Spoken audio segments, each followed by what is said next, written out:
en América Latina, quienes venimos de la competencia, quienes venimos de la religiosidad popular, crecemos oyendo que el Magnificat es una oración especial y poderosa.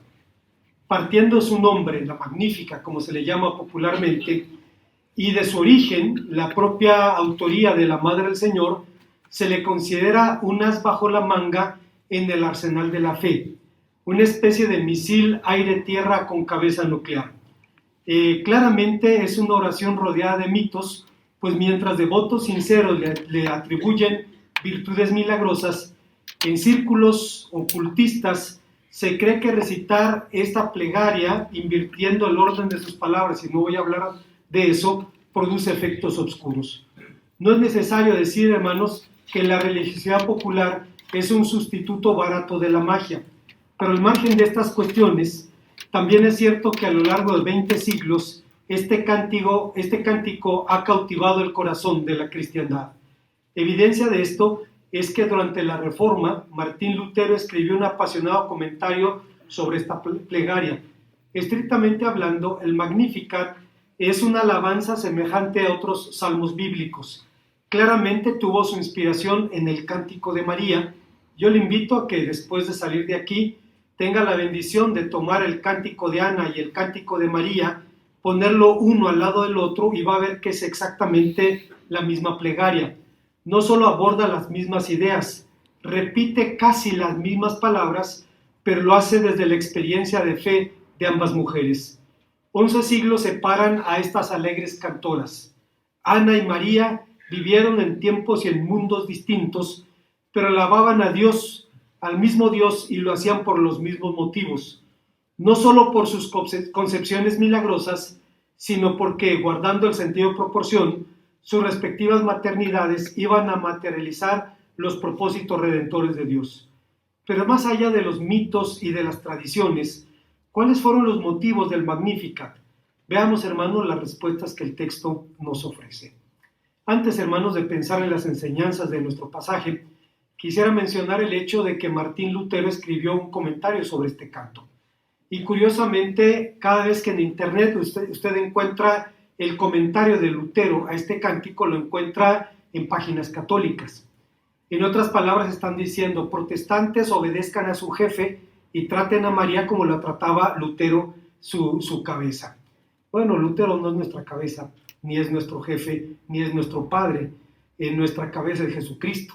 Y en todo caso fue un instrumento al que Dios utilizó, pero no lo seguimos a él. Y la segunda cosa es que el trato que vamos a dar a María es aquel que se deriva de las enseñanzas de la palabra de Dios. Cuando vamos a las Escrituras encontramos cosas excepcionales con relación a la Madre del Señor, pero no alcanzan para desarrollar una mariología como la Iglesia Católica ha desarrollado. Pero al margen de estas cuestiones, a lo largo de 20 siglos, este cántico ha sido casi una obsesión para los cristianos, hasta que nos preguntamos cuáles fueron sus motivos, y el texto nos responde con cuando menos 3. Su primer motivo fue el privilegio de la elección. El origen y la meta del Magnificat es la persona y la obra de Dios. Ese Dios del que Martín Lutero decía conocerlo es adorarlo. Con esta declaración el reformador reconocía que el prerequisito de la verdadera adoración es la revelación. En otras palabras, que Dios solo puede ser adorado correctamente cuando es conocido. A veces, hermanos, damos por sentado esto, hasta que nos damos cuenta que hemos sido privilegiados con la bendición de la revelación.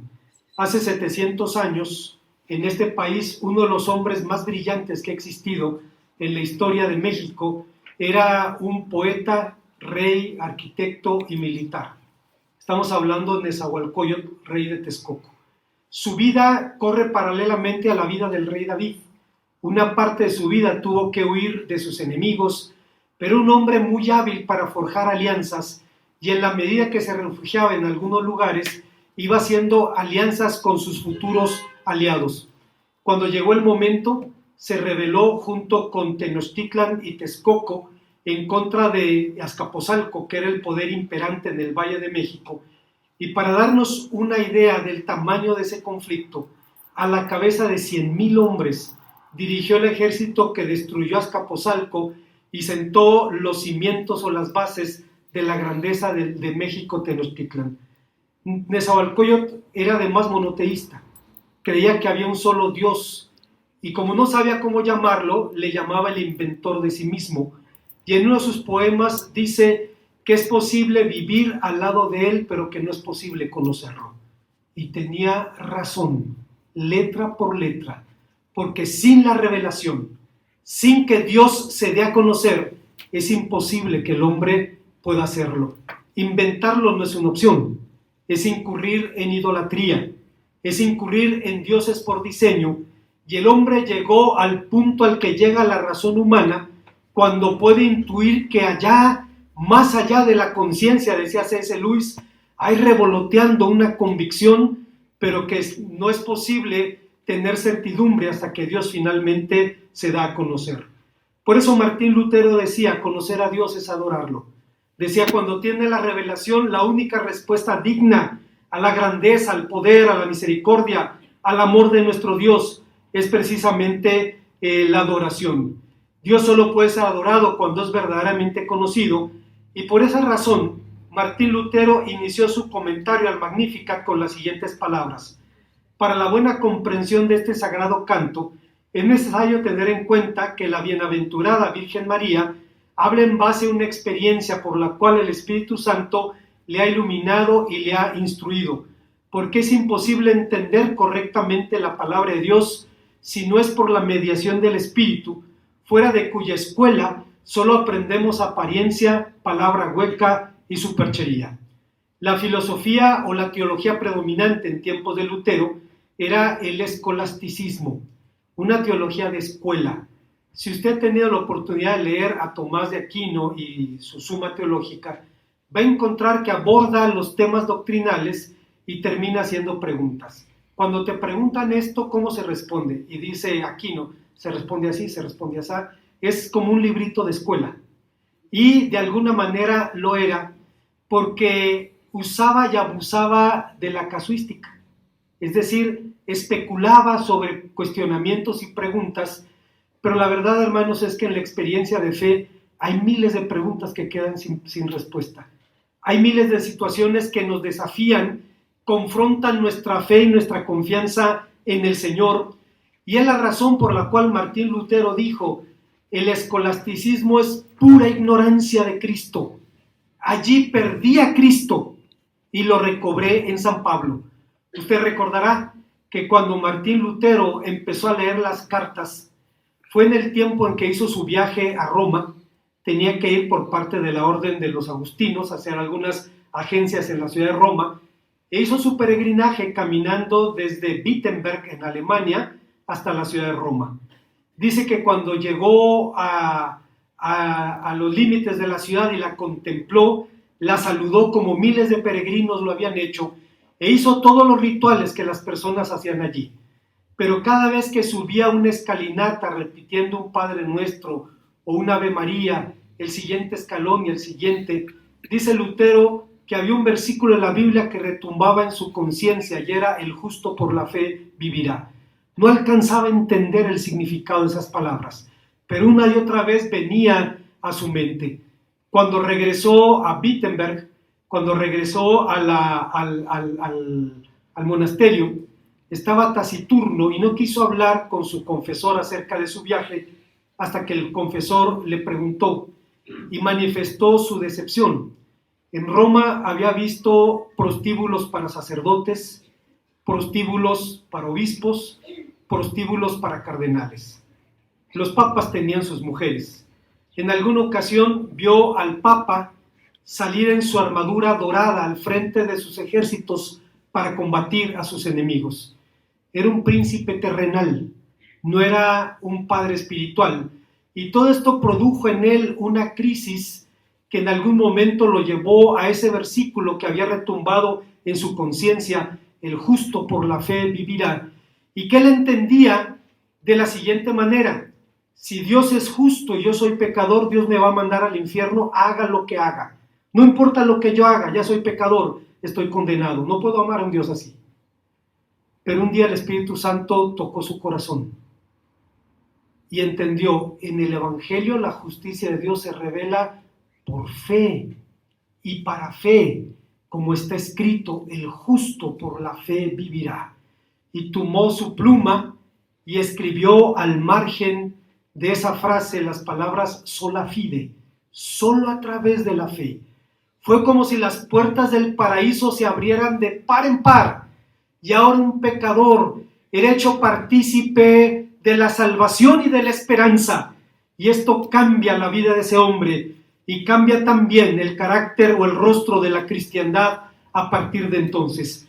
Es la razón por la cual decía que para la buena comprensión de este pasaje es necesario entender que el Espíritu Santo ha iluminado y ha instruido a María, porque es imposible entender correctamente la palabra de Dios sino por la mediación del Espíritu, fuera de cuya escuela solo se aprende apariencia, palabra hueca y superchería. Pero regresando a nuestro texto, el Espíritu Santo vendría sobre María y ella declara extasiada, se declara sorprendida, extasiada, por saberse elegida como un instrumento mediante el cual Dios materializaría su redención. María estaba consciente de su propia pequeñez, sabía de su insignificancia. Hay un comentarista bíblico que dice, María era un nombre común en Palestina y seguramente habría decenas o cientos de Marías en el pueblo donde ella creció. No se dice nada importante, solamente que se llamaba María. Ella estaba consciente de su insignificancia. ¿Quién era ella al lado de la hermosa Mariamne, aquella princesa judía que levantó descendencia a Herodes el Grande? ¿Quién era ella frente a Livia Drusila, aquella mujer romana poderosa, la mujer más poderosa de su tiempo, madre de generales y de emperadores?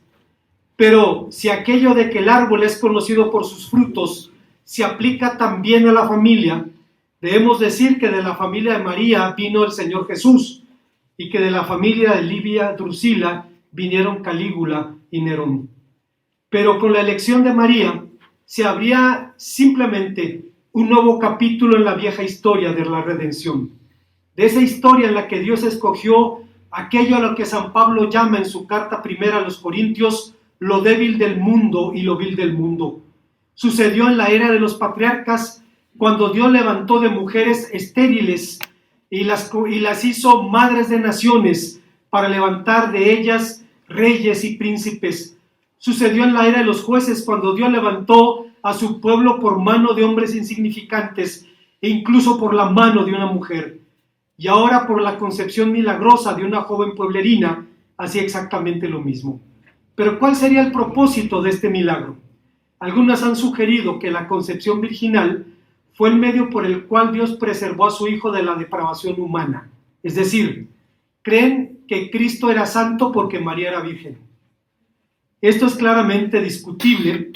Esa relación de causa-efecto entre la virginidad de María y la impecabilidad de Jesús es discutible porque esta propuesta se basa en la idea de que la naturaleza caída del hombre se transmite a través del contacto sexual. Virtualmente hicieron de la caída un mal de origen venéreo, pero resulta que Dios ya había santificado el sexo. Dios había bendecido al sexo desde antes de la caída y no iba ahora a echar del paraíso al hombre por obedecer lo que él le había mandado.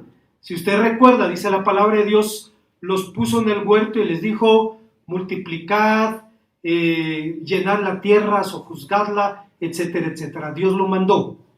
El sexo era y sigue siendo una bendición en el marco que Dios dio para él. Ahora tenemos que ser más explícitos. En el matrimonio entre un hombre y una mujer, etcétera, etcétera, etcétera. Antes se daba por sentado. Ahora tenemos que volver a decir, pero es de esta manera, según la palabra de Dios. Hay otras opciones, pero no están en el marco de la palabra de Dios, ni de su voluntad. Bueno, conozco un ingeniero que toda su carrera profesional la hizo en el ferrocarril. Era hijo de un peón de vía. Y cuando le llevaba la comida al papá, el papá lo ponía a trabajar, a hacer parte de la faena del padre, que era abrir una cepa de 1 metro de largo, a pico y a pala, todos los días lo hacía. Y mientras el muchacho estaba sudando y picando el suelo, el padre le decía: te obligo a que hagas esto para que en el futuro nadie te obligue a hacerlo. Tienes que estudiar.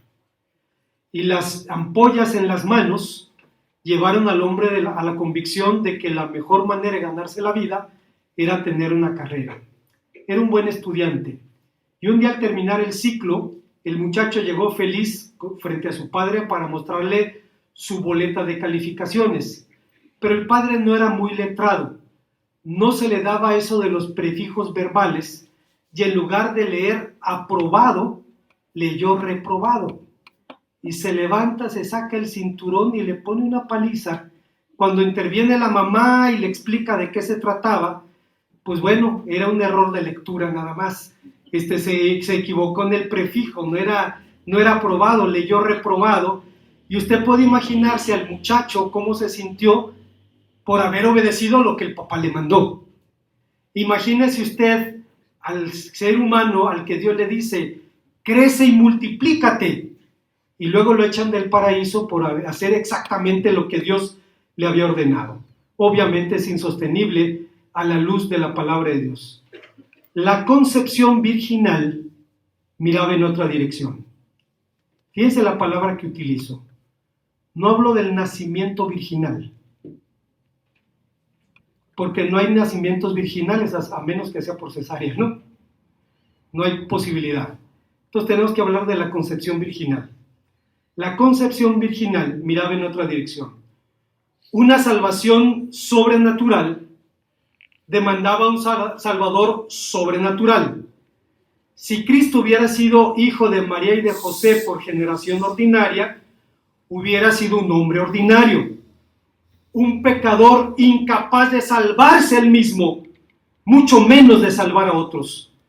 De modo que para salvarnos, el Dios y hombre verdadero, el Dios redentor y hombre sin pecado, debía encarnarse en la misma persona, y la concepción virginal satisfizo ambos requisitos. Ahora sabemos que como hombre Cristo se identificó con nosotros, experimentó nuestras vivencias y nos enseñó a conocer y amar a Dios. Se convirtió también en nuestro modelo, porque no hay nada que Cristo demande que Él mismo no ponga, por ejemplo. Pero como Dios proveyó un remedio divino a nuestros males humanos, una solución que solamente podía venir de su mano. Hay una segunda enseñanza que encontramos en este pasaje.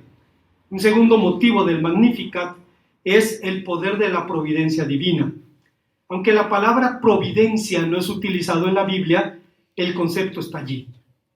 El salmista lo expresa en el Salmo 104. Mire lo que dice: tú eres el que envía las fuentes por los arroyos, van entre los montes, dan de beber a todas las bestias del campo, mitigan la sed los asnos monteses, a sus orillas anidan las aves de los cielos, él riega los montes, desde sus aposentos del fruto de sus obras se sacia la tierra.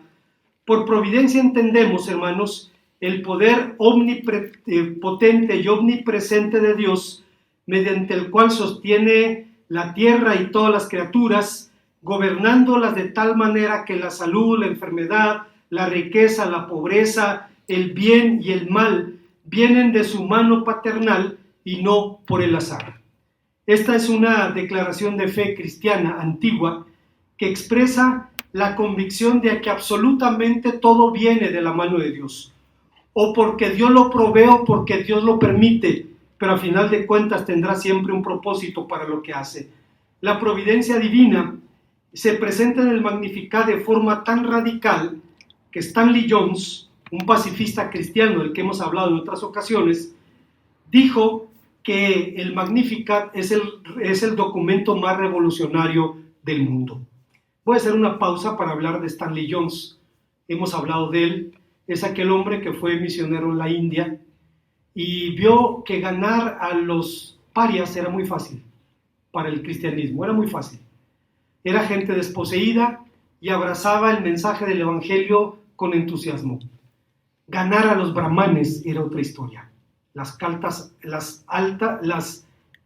altas de la India. En Querétaro hay mucha gente de la India. Usted va a saber su casta por dos rasgos físicos: su estatura y el color de su piel. Entre más alta y más blanca sea la persona, es de una casta más alta. Entre más morena y más bajita, es de una casta más baja. Y usted puede ver, la mayoría de los ingenieros en sistemas que viven en Querétaro son de las castas más bajas, morenitos, chaparritos. De pronto se llevó una sorpresa, estaba una vez en el molino comprando algo, no recuerdo qué era, y había dos señoras morenas, tipo de rancho, pero hablaban un idioma muy raro. ¿Qué están diciendo? Ah, son de la India. Yo pensé que eran mexicanas, ¿no? Por su tipo étnico, por el color de su piel, pero hablaban hindi. Ah, perdón, pero pues nos parecemos, ¿no? Hay muchos mexicanos que parecen de la India y viceversa. Bueno, Stanley Jones trató de ganar a los brahmanes y descubrió entre ellos a los rivales intelectuales más formidables que hubiera conocido en su vida. Se frustró, se decepcionó, abandonó su carrera como misionero y regresó a Estados Unidos. Era un hombre de oración y Dios le dijo: tu problema es que tú predicas el cristianismo. Y el cristianismo para la gente de la India es imperialista, es colonialista, es inglés, es norteamericano, no te van a escuchar. Y te equivocas porque ese tampoco es tu mensaje. Tu mensaje no es el cristianismo, tu mensaje es Cristo. Y hermanos, hizo el descubrimiento de su vida. Volvió a la India. En palabras de él, con la convicción de San Pablo, quien en Corinto se propuso no saber otra cosa sino a Cristo y a este crucificado.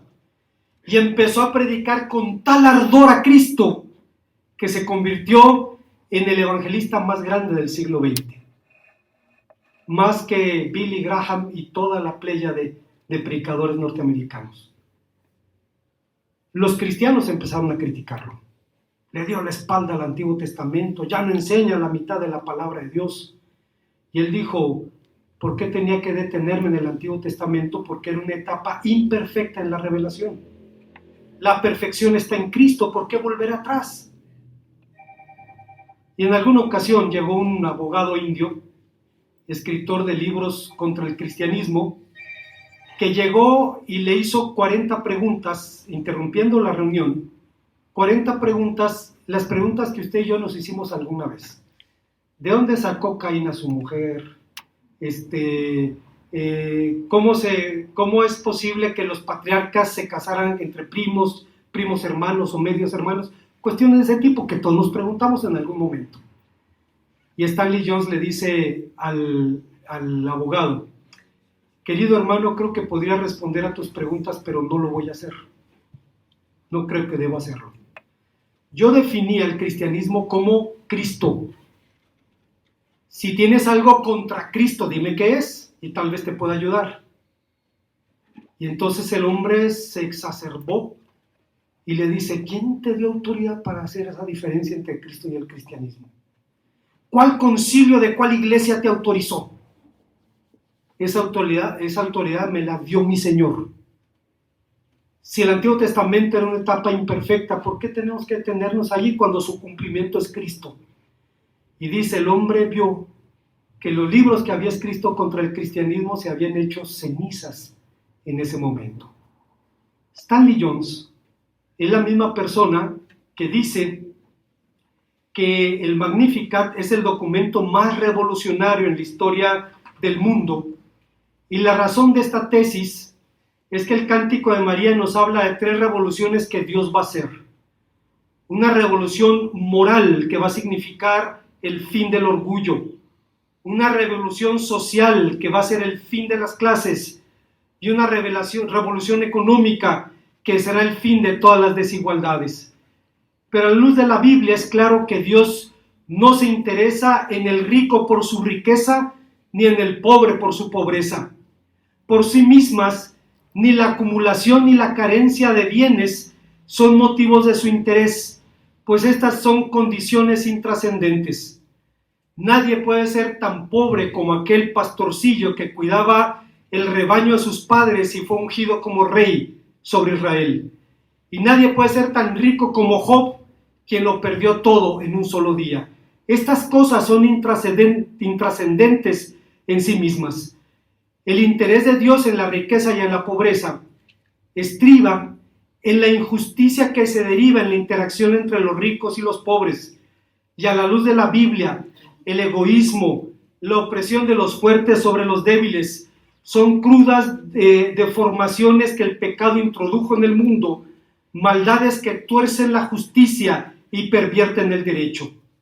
Pero la pregunta es, ¿quiénes son exactamente los pobres y quiénes los ricos de los que habla el Cántico de María?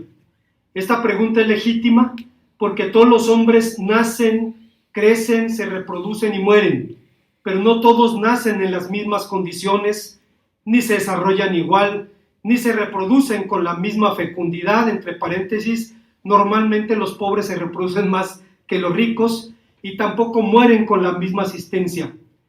Hoy día, hermanos, se habla de enfermedades del primer mundo, cáncer, diabetes, hipertensión, enfermedades del tercer mundo, problemas gastrointestinales, infecciones, etc. Curiosamente, en nuestro país es un país donde tenemos enfermedades del primer mundo con economía del tercer mundo. Es decir, los problemas de los países ricos están presentes en el nuestro, pero tienen que paliarse con los recursos de un país pobre. En estas condiciones, para complicar el panorama, José María Cabo de Villa, un comentarista bíblico católico brillante, dice: desde luego la división de los seres humanos entre ricos y pobres resulta demasiado tosca, demasiado simple. Existen muchos otros criterios de clasificación, culturales, geográficos, religiosos, políticos, raciales, etc. No solo hay pobres y ricos, también hay fuertes y débiles, listos y tontos, blancos y negros, pero sucede que los negros suelen ser más pobres que los blancos. Sucede que el rico débil se rodea de servidores fuertes. Sucede que hay listos y tontos, pero hace mucho tiempo se sabe que un idiota rico es un rico, mientras que un idiota pobre es un pobre idiota. El mundo piensa de esa manera. Los ricos y los pobres son, pues, humanos interactuando en un inhumano mundo de inequidad. Curiosamente, la riqueza y la pobreza han sido propuestos como criterios infalibles de legitimación cristiana. Los franciscanos proponen a la pobreza como el camino para la imitación a Cristo, mientras que los predicadores de la prosperidad proponen lo contrario. Dicen que la riqueza es la única evidencia de un cristianismo perfecto. En otra ocasión había comentado que cuando estudiaba en el seminario, un compañero, Ramón Camacho, había sido sacerdote. Había sido un monje mercedario y se ordenó como sacerdote. Tuvo su encuentro con Cristo mucho antes de eso, y cuando se ordenó entró en una crisis de fe, volvió a la Biblia y tomó su decisión. Dejó el catolicismo e ingresó al seminario de Lomas Verdes. Dice que tenía un amigo que era párroco, ya era un buen párroco, era un buen pastor. Hay buenos sacerdotes, hermanos. El párroco de la iglesia donde creció mi hermano Héctor era un pastor, aquí en San Roque. La gente de dinero le llevaba su canasta de fruta para el desayuno, les agradecía, los despedía, y apenas se iban, ya se estaba asomando a ver a qué niño veía más amolado. Llévaselo a tu mamá. Dice mi hermana Blanca, la cuñada de la hermana Adriana, dice, te asomabas a su cuarto y tenía una cama de tablas, tenía una mesa y un librero, era todo lo que tenía. Y era un pastor para su iglesia. No es raro, hermanos, que después conociera a Cristo. Y llevó a la parroquia de San Roque a una decisión. Dijo, voy a abandonar el catolicismo, el que quiera aprender la palabra de Dios, lo invito a estar en tal lugar. Y la mitad de la iglesia, mis hermanos Aldavalde, fueron de las familias que siguió al padre, y la familia de mi hermano Héctor fueron los que se quedaron en el catolicismo, pero después Dios los trajo a la verdadera verdad, los trajo al evangelio, ¿no? Bueno, este sacerdote amigo de mi excompañero era un buen párroco, y la parroquia dijo, vamos a regalarle algo al padre, pero algo padre, vamos a regalarle una camioneta, y le compraron la Cherokee a pa. Se la pusieron en el estacionamiento de la parroquia. Y cuando salió estaban sus ovejas cantándole las mañanitas y entregándole las llaves. El hombre estaba feliz. Y se le ocurrió que una buena idea era decírselo al señor obispo. Tomó la camioneta, la llevó al obispado, le estacionó y le dijo, señor obispo, le contó la historia, y le dice al obispo, dame las llaves, yo las necesito más que tú. Y como había hecho voto de pobreza y de obediencia, pues nomás le fue a estacionar la camioneta allá al obispado. Se la entregó y se regresó caminando. Así funciona allí. Porque la idea es que la pobreza es el camino de la imitación de Cristo. En el otro extremo están los neopentecostales o carismáticos que dicen que la riqueza es el criterio único de legitimación cristiana. Pero mientras estos expertos debaten, o más bien se hablan a ellos mismos para convencerse, Dios nos habla y nos dice en su palabra que su interés por la riqueza y por la pobreza emana de su amor por el derecho. Y justamente por ser este mundo como es, el Señor Jesús nos advirtió que a los pobres siempre los tendremos entre nosotros. Así que la riqueza y la pobreza seguirán presentes en este mundo hasta que Cristo vuelva. Pero esto no significa que debamos ver la pobreza como algo natural, como algo lamentable, pero tan natural como la muerte. El asunto de la pobreza atañe a la iglesia de una manera especial. Nos atañe no solo como un tema de reflexión o de preocupación, nos interpela como un asunto de identidad, de vocación y de acción. Porque la iglesia solo puede ser iglesia de Dios cuando se apasiona por lo que Cristo se apasiona, cuando ama lo que Cristo ama, cuando ama la justicia, el juicio y la equidad. Solo puede ser iglesia de Cristo cuando incluye a aquellos que Cristo incluye, cuando, como decía Jürgen Moltmann, forma una fraternidad de desiguales. ¿Cómo que una fraternidad de desiguales? ¿Acaso no dice la Biblia que todos somos iguales? Sí, ante la gracia y ante los ojos de Dios somos iguales, pero entre nosotros hay diferencias de persona y persona, de origen, de formación, de capacidad, de ideología. Pero la iglesia debe ser una fraternidad donde el judío y su contrario el gentil, donde el siervo y su contrario el libre, donde el hombre y la mujer, el rico y el pobre, el blanco y el negro pueden ser hermanos.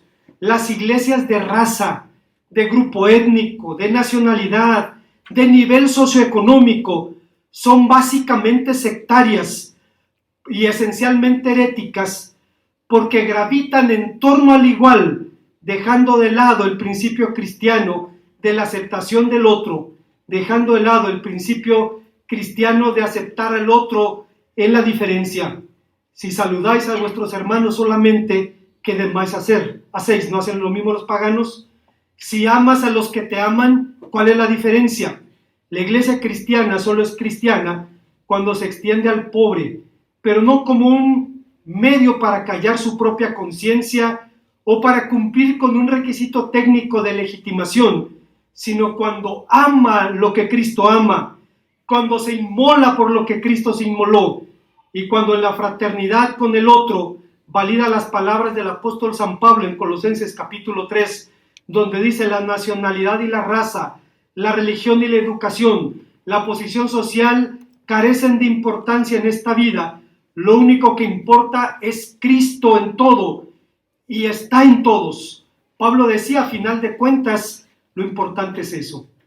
Qué triste, hermanos, que haya iglesias que se jactan de su estatus socioeconómico. Es un motivo de orgullo. Tenemos gente educada, gente de la política, es un motivo de orgullo.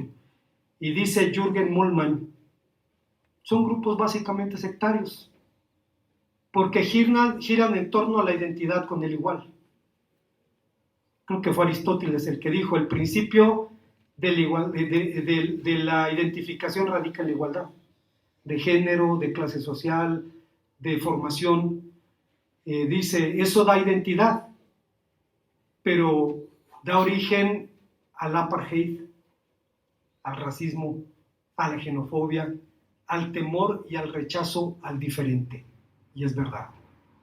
En tercer y último lugar, encontramos que un motivo más del Magnificat es la inmutable fidelidad de Dios. El Cántico de María no puede disimular su inconfundible aroma judío, porque hunde sus raíces en los mismos manantiales de los salmos, en la misericordia de Dios, en su celo por los pobres, su juicio sobre los arrogantes, su poder, su santidad, su fidelidad, etc. Es sorprendente el dominio que la Madre del Señor tenía de la Biblia en un tiempo cuando no había Biblias.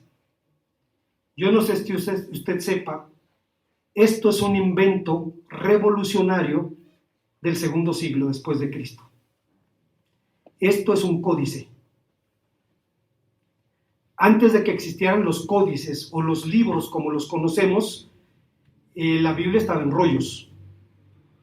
Y obviamente una familia pobre no podía tener un rollo. Si acaso las sinagogas podían tener algunos rollos en su biblioteca. Así es que sorprende que la Madre del Señor, sin la bendición de contar con una Biblia, la conociera de memoria. Es sorprendente el dominio que tenía la escritura y de la historia judía. Pero es claro que para ella, la historia era tan solo el pentagrama conceptual de la fe, es decir, el marco en el que Dios revela sus hechos poderosos. Así como el pentagrama está formado por 5 líneas, y en cada línea y en cada espacio se ponen las notas para que la melodía tenga sentido, la historia es el pentagrama de la fe, porque ahí colocamos los hechos poderosos de nuestro Dios. Conocía muy bien la palabra, no solo su letra, discernía también su espíritu. Su cántico puede conectarse con cerca de 40 referencias bíblicas en un texto que si acaso se lee en un minuto. Le desafío cuando vuelva a su casa, tome su reloj o su celular y mida cuánto tiempo le toma leer el Magnificat, y va a ser más o menos un minuto. 40 referencias bíblicas y muestra una clara visión del Dios de María. Pero ella no cantaba una visión de Dios, no alababa a un concepto o a una doctrina, exaltaba una persona, porque más importante que conocer la palabra de Dios es conocer al Dios de la palabra. Y es precisamente en el Magnificat donde María expresa de forma más clara su conocimiento. Un conocimiento tan íntimo y personal que trasciende las definiciones doctrinales y las discusiones teológicas. En una relación viva que conjuraba la amenaza de una superficialidad ociosa, si no es que pecaminosa, o esa fría intelectualidad de la que alguien habló con las siguientes palabras. Sorprendente, esto lo dijo un jesuita. Entonces llegaron los puristas, los teólogos de estricta observancia, aquellos que se apropiaron la altísima misión de defender el honor de Dios y nos han impuesto de él una noción aritmética, aséptica, un vino tan filtrado que es solo agua, un Dios tan vacío de sus cualidades que es una réplica de Dios en yeso, un Dios que tiene boca pero no habla, que tiene oídos pero no oye. ¿Cómo van a recurrir los hombres a él? ¿Cómo podrán los hombres confiar en él, quejarse, suplicarle, pedir su ayuda? Se impone el urgente regreso al Dios de la Biblia, una enérgica purificación de esta idea de Dios tan supuestamente pura que en realidad viene cargada por el lastre de los prejuicios de una filosofía pagana. Hace falta convertirnos del Dios de los filósofos al Dios de Abraham, de Isaac y de Jacob, al Dios de nuestro Señor Jesucristo, un Dios que tiene boca y habla, que tiene ojos y ve, que tiene oídos y oye, cuida de los lirios del campo, conoce el número de los cabellos de mi cabeza, está a la puerta y llama, pasa la noche entera esperando cubierto de rocío, sigue a la madre infiel entre bosques y riscos, se sienta a la mesa conmigo. Sucede que esta manera de hablar, esta idea de Dios no solo es más elocuente, es también más verdadera, porque revela sobre Dios una verdad tan profunda que ningún otro lenguaje pudiera expresar, ni ninguna otra vía de conocimiento pudiera captar. Expresa la verdad del Dios vivo. Ese era el Dios de María, un Dios fiel a sus promesas, el Dios cuyo poder la cubriría con su sombra para engendrar en ella al fiel y al verdadero, al Rey de Reyes y Señor de Señores, al Hijo del Altísimo, al Rey cuyo reino no tendría fin jamás. Como conclusión, resulta claro por qué, por encima de las barreras denominacionales, el Magnificat es recordado y cantado por todos los cristianos, lo mismo católicos que protestantes, lo mismo ortodoxos que evangélicos. Nos unimos en el mismo sentir de esta alabanza. A pesar de nuestros mutuos resabios, de nuestras rancias suspicacias, de nuestras añejas animadversiones, ¿quién lo dijera? Nos une el cántico de María, nos une la fe de ella, nos une su esperanza y su gozo, y nos unen porque tanto su cántico como su fe, su esperanza y su gozo nacen de Cristo. En lo personal, María nunca reclamó ser, ni pretendió ser nada más que una sierva del Señor. Tras la Anunciación, dice Martín Lutero, remite todas las cosas a Dios, no se atribuye a ella ninguna acción, ningún honor, ninguna fama, obra exactamente igual que cuando nada poseía, no reclama más honra que antes, no se ufana, no se hincha, se marcha y se dedica como antes a las faenas de la casa, sigue ordeñando las vacas, barriendo, cocinando, fregando la vajilla. María fue extraordinaria porque Dios la usó de manera extraordinaria. Nunca reclamó ser la administradora de la agenda divina. Nunca dijo, como algunos chifladitos dicen por ahí, ser el cuello que mueve a la cabeza. Nunca le dio a nadie el encargo de recordarla como mediadora de la gracia, y mucho menos como corredentora. Lo que sí ordenó, de hecho, lo único que ordenó en este mundo fue: hagan todo lo que Él os mande. La imagen de María reflejada en el espejo del Magnificat es la mejor imagen de su alma, es el reflejo más fiel de su carácter, pero sería por obra y gracia de Dios que María fue levantada como la más favorecida, como la más bendecida, como la más dichosa entre las mujeres. Miren, dijo María, desde ahora me llamarán bienaventuradas todas las generaciones. Capdevila, ese jesuita que falleció recientemente, dijo sobre esta bendición algo muy interesante. Dichosa ella porque no fue poderosa sino humilde, y no fue rica sino pobre, porque puso su confianza en Dios, porque tuvo fe. Entre las innumerables alabanzas que la posteridad ha tejido en honor de María Santísima, y por encima de los títulos que la Iglesia Católica le ha adjudicado, yo prefiero aquel simple elogio que hizo de ella su prima Isabel, justamente en la ocasión del Magnificat. Dichosa tú, porque has creído. Se suele alabar en la tradición católica la virginidad de María, su concepción inmaculada y sobre todo su maternidad divina. Dichoso el vientre que te llevó y los pechos que te criaron, exclamó una voz entre la muchedumbre, y siguen exclamando también los cristianos. Pero Cristo responde: más bien dichosa todo el que cree la palabra de Dios y la cumple. Cristo nunca dijo que pudiera haber una mujer más dichosa que su madre. Lo que sí dijo es que la razón principal de la bienaventuranza de su madre no fue que concibiera al Hijo de Dios, sino que hubiera creído en él. Bienaventurada la que creyó. Quienes venimos de la competencia, hermanos, recordaremos que entre los muchos rezos que se nos enseñan está la Magnífica. Como es de la autoría de la Madre del Señor, es un misil aire-tierra con cabeza nuclear. Es algo a lo que hay que echar mano cuando hay una situación difícil. Curioso, en el ocultismo, no voy a dar detalles de esto, se invierten las palabras del Magnificat para conjuros. Nunca falta quien quiera torcer lo divino. Pero cuando valoramos este cántico, vemos que su inspiración está en el cántico de Ana. Vea usted los dos cantos. Si tiene su computadora, corte el cántico de María y en otra columna ponga el de Ana. Y no solo idea por idea, casi palabra por palabra, es exactamente lo mismo.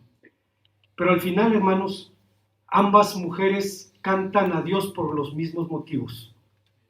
Por su maternidad, que materializaría, guardando el sentido de proporción, los propósitos redentores de Dios. Ana engendró a Samuel, uno de los más grandes profetas de Dios. Tan grande, hermanos, que en la tradición judía se dice, Dios sigue mandando a Samuel al mundo 3 veces al día. Lo que quieren decir es, el mensaje de Samuel sigue vigente. Pero María engendró al Señor de la Gloria. Y dice la palabra de Dios, Cristo nunca, bueno, dice Cabo de Villa, Cristo nunca dijo que pudiera haber una mujer más dichosa que su madre. Pero dice, la razón por la que se le considera más dichosa que nadie no es porque haya engendrado al Hijo de Dios, sino porque creyó en él. Y esto, hermanos, pone los puntos sobre las íes y nos recuerda quién es el corazón, el motivo, la razón y la meta de nuestra fe. Oremos al Señor. Gracias, Padre, te damos porque nos permites volver a tu palabra y encontrar en este hermoso cántico el testimonio de tu sierva, nuestra amada hermana, que está en tu presencia y que, Padre, usaste para traer a tu Hijo a este mundo, pero de cuya vida aprendemos la única lección que necesitamos aprender, ya la necesidad de creer en tu Hijo amado. Bendito seas por esto. En Cristo. Amén.